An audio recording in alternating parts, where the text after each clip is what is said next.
गया। हमें अपनी प्राचीन सभ्यता के मूल्यों और संस्कारों को संरक्षित और पोषित रखने के लिए संत कबीरदास जी के ज्ञान से सीखना चाहिए।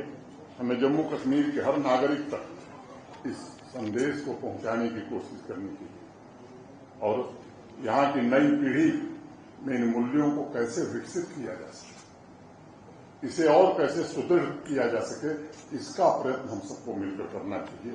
और मैं चाहूंगा कबीरपंथी समाज ही नहीं बल्कि हर एक वर्ग कबीरदास जी की शिक्षा का पालन करे, उनके दिखाए मार्ग पर चले और तभी विकसित जम्मू कश्मीर बनाने में हमें सफलता मिलेगी।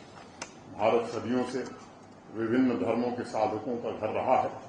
भाईचारे की यह भावना, सामाजिक और धार्मिक विविधता, यही हमारी ताकत है।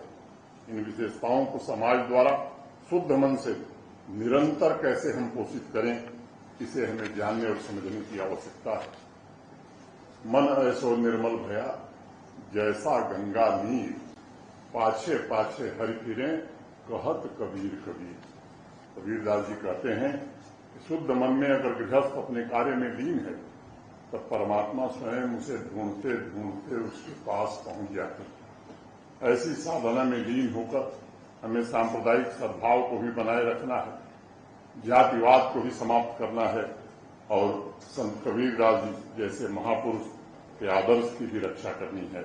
मैं उनके चरणों में श्रद्धापूर्वक फिर से एक बार शीश नवाता हूं। अभी अध्यक्ष जी ने, विधायक जी ने कुछ बातें कही हैं। एक तो छुट्टी का सवाल है, मैं समझता हूं कि इसमें कोई दिक्कत नहीं आनी चाहिए। ये इतना बड़ा समाज है, सभागार, मैं यहाँ कोई घोषणा करूँ ये उचित नहीं है। मैं चर्चा करके इसकी क्या संभावनाएं बन सकती हैं, जमीन कहाँ होगी, कैसे बनेगा, मैं आपसे इस बात पर तो मैं जरूर उसमें मदद करूंगा। और एक आध छोटी बातें हैं। रिजर्वेशन पर मैं समझता हूं कि प्रमोशन में वो कमिटमेंट है भारत सरकार का और वो निश्चित रूप से होगा, उसमें किसी को कोई संदेह नहीं होना। सम्मानित विधायक जी कुछ बात कर रहे थे, मेरे ध्यान में दो ही बात लाए थे आपने। साहब एक पीओजेके से आए हैं कि वे पाकिस्तानी रिफ्यूजी हैं, सरकार बनने के पहले मैंने उनको राइट दे दिया। किसान सम्मान निधि का जो नियम है, किसान सम्मान निधि उसी को मिलेगी जिसके नाम जमीन होगी। तो विधानसभा में बोलिए चाहे संसद में बोलिए, वो कुछ होने वाला नहीं।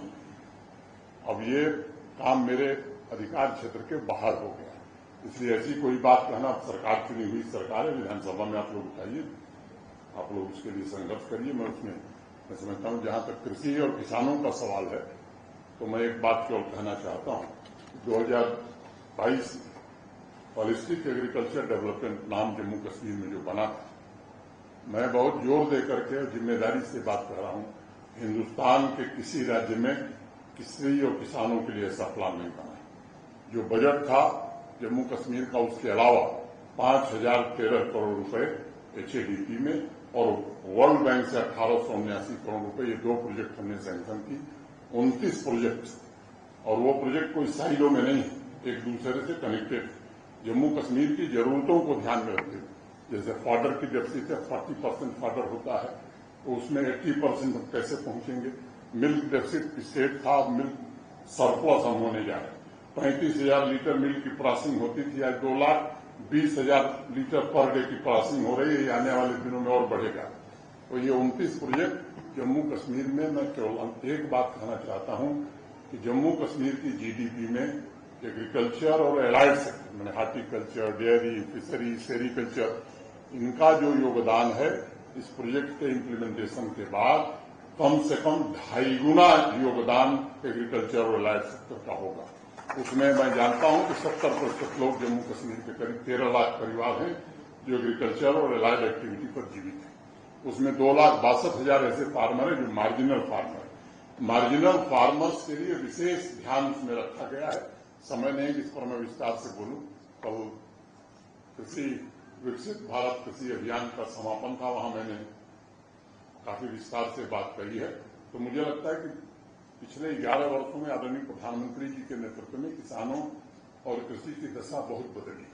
आज दुनिया के कई मामलों में भारत सबसे बड़ा उत्पादक बन गया है। तो ये प्रगति आगे बढ़ रही है। कोई और विशेष बात होगी तो जरूर चर्चा की जाएगी। मैं फिर से आप सबके प्रति हृदय से कृतज्ञता ज्ञापित करते हुए संत कबीर के चरणों में प्रणाम करते हुए अपनी बात यही पूरी करता हूं।